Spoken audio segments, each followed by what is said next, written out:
Hello, this is Gavin Gaddis stepping in for Tom Webster for Sounds Profitable on Wednesday, October 9th, 2024. Inertia is the enemy of podcasting. A significant amount of people simply stop listening to podcasts once they finish the show they're currently listening to. This week, Tom Webster talks about what can be done to rectify this. Before we get started, though, last call for comedy. YMH Studios, in collaboration with Red Circle, Podscribe, and Sounds Profitable, is taking over the New York Comedy Club tonight for an evening of networking and performances from podcasting comedians. Space is extremely limited. Fill out the form linked in the show notes for consideration to admission. This week, the Sounds Profitable team heads to New York for our sessions at Advertising Week. We have partnered with AWNY on the podcast zone, or PZone, as we Gen Xers like to call it. But first, something has been on my mind lately about the challenges of podcasting, and it's not about discovery. I've talked a lot in this space about how podcasting has never really had a mainstream introduction to the general public. It just sort of happened over time. Podcasting's organic growth has been wonderful, and a side effect has been that the medium means different things to different people, and the roles of podcasters in people's lives has also changed as the audience has morphed over these 20 short years. Podcasting's earliest audiences, like me, I suppose, were drawn to the medium because it was techy and cool and a thing that some of us had access to that others did not, largely because it required a fair amount of effort compared to today. We were fans of podcasting itself, and we were always looking for new shows to add to our podcatchers and iRivers and Rios and iPods, I suppose.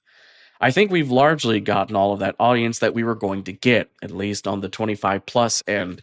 Today's newest podcast consumers are more likely to come to the medium for a show or even a personality more than the tech or novelty of podcasting. And while that's certainly grown our audience, that growth carries with it a challenge that is perhaps a novelty to those of us who have been in the field for a while: getting people excited about podcasting, period. In our current project, The Podcast Landscape, we asked a giant sample of U.S. consumers some questions about what makes them stop listening to a show and what they do next. 3 data points in particular stood out to me as emblematic of this particular change.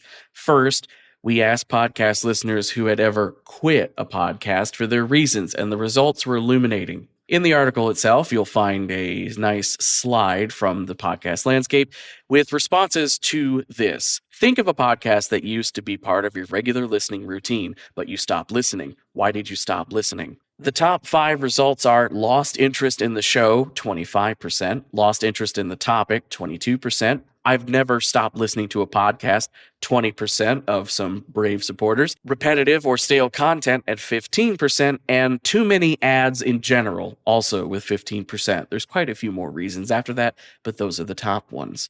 3 of the top 5 answers were related to the quality of the show, or at least the topic, which I take as a proxy for the show's ability to maintain interest in the topic. After all, few people would stipulate a lifelong love of auto repair, yet car talk exists.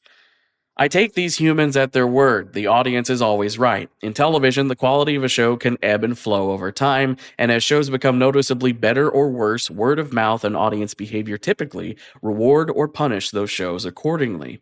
But here's where TV has had an advantage over podcasting, at least with most Americans. When a TV show declines, people will often look for another show because TV is part of our social fabric. This is not always the case for podcasting, as this graph indicates. The next graph is on why haven't you listened to a podcast recently?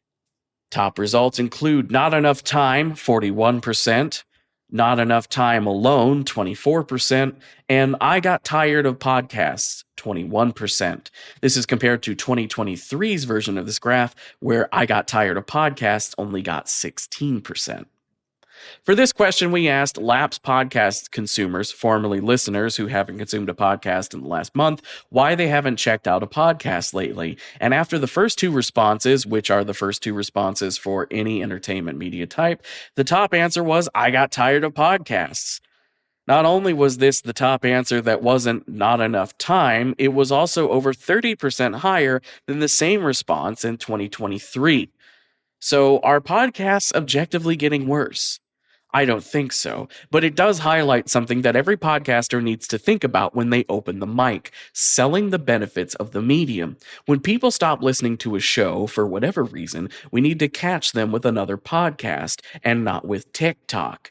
TikTok has become a default channel for boredom, and that's not good for us. And by us, I mean all humans.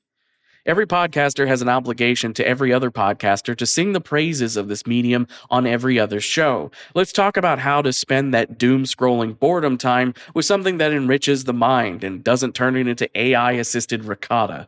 Let's talk about how podcasts enable you to take your weird passions and hobbies into the workplace, or the train, or the garden, and nobody has to know about it. Let's talk more about how the hosts of our shows are friends, and we are there to keep you company. Let's remind people of all the places and contexts in our lives where a podcast could be consumed, specifically listened to, that could make those situations better and richer. I bring all this up because there's a graph I really want to see change over time. The graph in question is in response to when do you think you will listen to podcasts again? The highlighted response, 53%, is in the next year. 26% of that is people saying in the next year, and 27% say in the next month.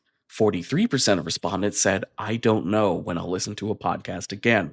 Imagine asking someone who hadn't watched TV this week when they thought they would ever watch TV again. Do you think 43% would say, I don't know?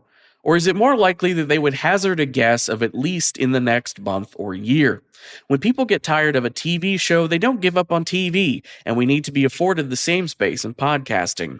These are hygiene level responsibilities for any podcaster, because we haven't made it yet as something mainstream Americans turn on by default in the way that they do with their TVs or radios. And I know you will do a good job, but I want to close here by issuing a particular charge to big podcasting, to the largely celebrity and video-driven shows that have fueled much of podcasting's recent growth.